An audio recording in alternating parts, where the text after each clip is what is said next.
काय आज धनगर आरक्षणाला पाठिंबा देण्यासाठी तुम्ही जालन्यात आले होते, कसं नियोजन काय? हे बघा, धनगर समाजाचे प्रामाणिकपणाने दीपक भाऊ बोराडे हे जे धनगर समाजाला आरक्षण मिळावं म्हणून जे त्यांचा आज 11वा दिवस उपोषणाचा, हा प्रामाणिक माणूस आहे म्हणून आम्ही त्यांना पाठिंबा देण्यासाठी आलेलो आहे. पण धनगर समाजातील काही दलाल जे परळीची सुपारी घेऊन, धनंजय मुंडे पंकजा मुंडेची सुपारी घेऊन मराठा ओबीसीचा वाद लावण्याचं जे काम करण्याचा प्रयत्न करत आहे, हा लक्ष्मण हाके हा नाच्या आहे, नटरंग मधला नाच्या आहे.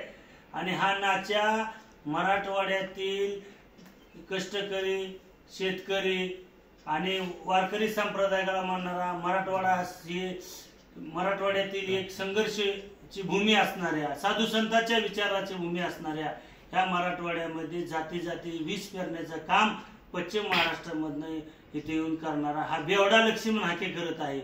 तुम्हाला सांगतो की लक्ष्मण हाके स्वर्गीय गणपतराव देशमुख धनगर समाजाचे एक ज्येष्ठ नेते होते व धनगर समाजाचा एक अतिशय स्वच्छ चारित्र्याचा नेता. त्यांच्या विरोधात निवडणूक लढवली होती. त्यांचं निधन झाल्यानंतर त्यांचा नातू बाबासाहेब देशमुख यांच्या विरोधात सुपारी घेऊन उभा राहिला आणि सुपारी घेऊन त्याला फक्त 234 मतं पडली. ह्याला काही घेणं देणं नाही धनगर समाजाचं. आज दीपक भाऊ बोराडे सारखा धनगर समाजाला एक प्रामाणिक नेतृत्व भेटले म्हणून आम्ही दीपक भाऊला पाठिंबा देण्यासाठी आलेलो आहे. ह्या लक्ष्मण हाकेला आणि तुमच्यातल्या इथले जालन्याचे कुठंच केस नाही. नटरंग मधला नाच्या, एकाला येवल्यातून सुपारी, एकाला परळीतून सुपारी, हे महाराष्ट्रभर नाचत फिरत आहेत. ह्या नाच्याला म्हणा, हा प्रामाणिकपणाने दीपक भाऊ बोराडे जो बसलाय, ह्या नाच्यांनी कधी यांना पाठिंबा देण्यासाठी कधी बाईट दिली किंवा कधी यांचं दीपक भाऊचं समर्थन केले. माझं तुमच्या माध्यमातून एक विनंती आणि म्हणणं आहे की या ओबीसीच्या लढ्यामध्ये धनगर समाजाची ढाल म्हणून वापर करणारे या मुंडे कुटुंब इतके दिवस 11 दिवसात का आले नाहीत? या मुंडे कुटुंबाचं धनगर समाजाने राजकारण उभं केलं.